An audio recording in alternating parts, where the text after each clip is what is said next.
13 Action News starts now. Keeping our children safe at school. With the new school year starting in just a few weeks, some schools in our area are taking new steps to enhance their security measures.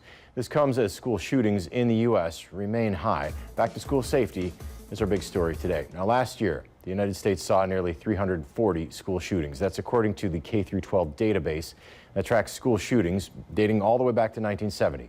So far this year, we've seen 135 school shootings. Ohio right now is ranked 5th in the nation for school shootings from 1996 to July of this year. 1966. All right, according to the Cincinnati Enquirer, the state saw about 10 shootings at schools last year. Most of those shootings took place in Columbus or Cleveland. But now a local school is taking action against the violence, enhancing security measures for their high schools for this upcoming academic year. Today, 13 Action News got to see the new additions to all of the comprehensive high schools for Toledo Public Schools. The district has implemented a safety check for all students during arrival times. So when students walk into the buildings, they're met with what is essentially a TSA line. They have their bags scanned through an X-ray machine, and then they have to walk through a metal detector. If a student does not arrive on time for the safety check, that student will have to meet with a resource officer to have their bag and themselves searched with a metal detecting wand. Every year we enhance it more and more. So it's almost taking a proactive approach to safety. It helps us by ensuring that we're not bringing in any dangerous weapons or anything that would cause a distraction during our school day. All right, tune in to Action News at 5:30. We're going to break down the whole process and show you what it will look like as Toledo Public Schools become a cell phone-free district. This is something that every parent will want to see because their students are going to have to go through this pretty soon.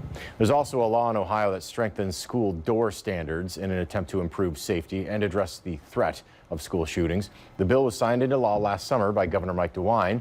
It requires doors to be designed to resist forced entry, making it easy to leave and hard to get in. It also implements some new standards for alarmed locks, door hinges, and seals to prevent fires from spreading. As of last June, lawmakers said about a quarter of schools in Ohio are in compliance already, including ones built in the last decade. However, the older buildings are not compliant. Senator Michael Rulli tells 13 Action News it could cost as much as $5,000 to replace each door. Some new technology also helping Ohio schools improve safety. A southern Ohio school district is giving educators and some staff panic buttons. Buttons on badges serve two purposes. Now you can see the blue one is for a medical or behavioral issue in the halls of the school, and when that's pushed, it will quickly notify administrators that there's some sort of issue going on in the hallway.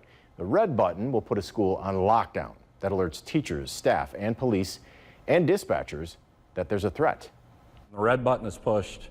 I like to say the cavalry is coming, and that, that's peace of mind for us to know that in one click of a button, God forbid we ever had an emergency, but all those that need to be communicated with are communicated with quickly. The legislation is working its way through the Senate. At last check, it's been sent to the Senate Finance Committee for review. In our area, we've shown you multiple schools using a new system to boost security. The Lockout Smart Boot Light System and Safe Defend. Those are two defenses against any school intruder.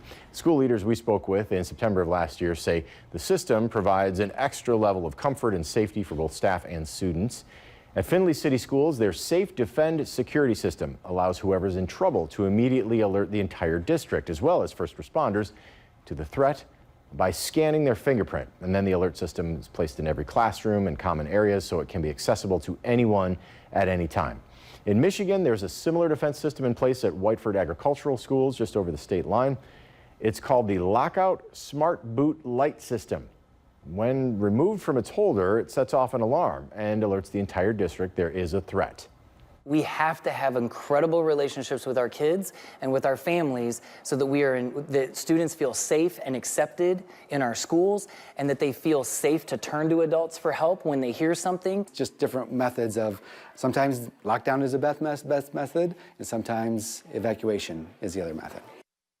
Now, with both of these systems, when they're triggered, they alert law enforcement exactly to where they were triggered, and first responders have a starting point on where to assess the potential threat inside the building. In Michigan, an anonymous reporting tool saw record usage last year in the state. OK to Say's annual report has been released for 2024, and it highlights what concerns students reported most last year. Dan Grevenfeld has how this tool is helping keep students safe in Michigan this school year.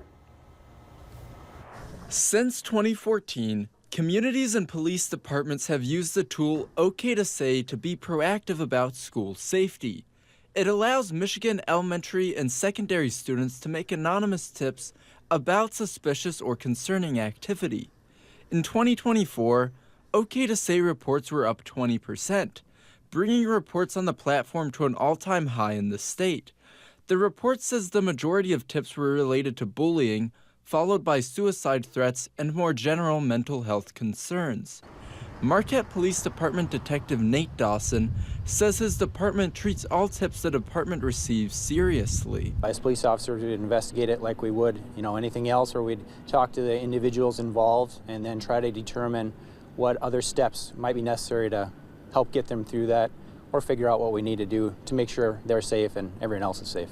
Dawson says the resource is especially great for students and community members who don't know which department to report something to, especially if they're viewing posts and comments online. You have friends that don't even live in the same state that maybe have never even met in person. And so they might disclose to one another feelings of depression, suicidal thoughts, things like that.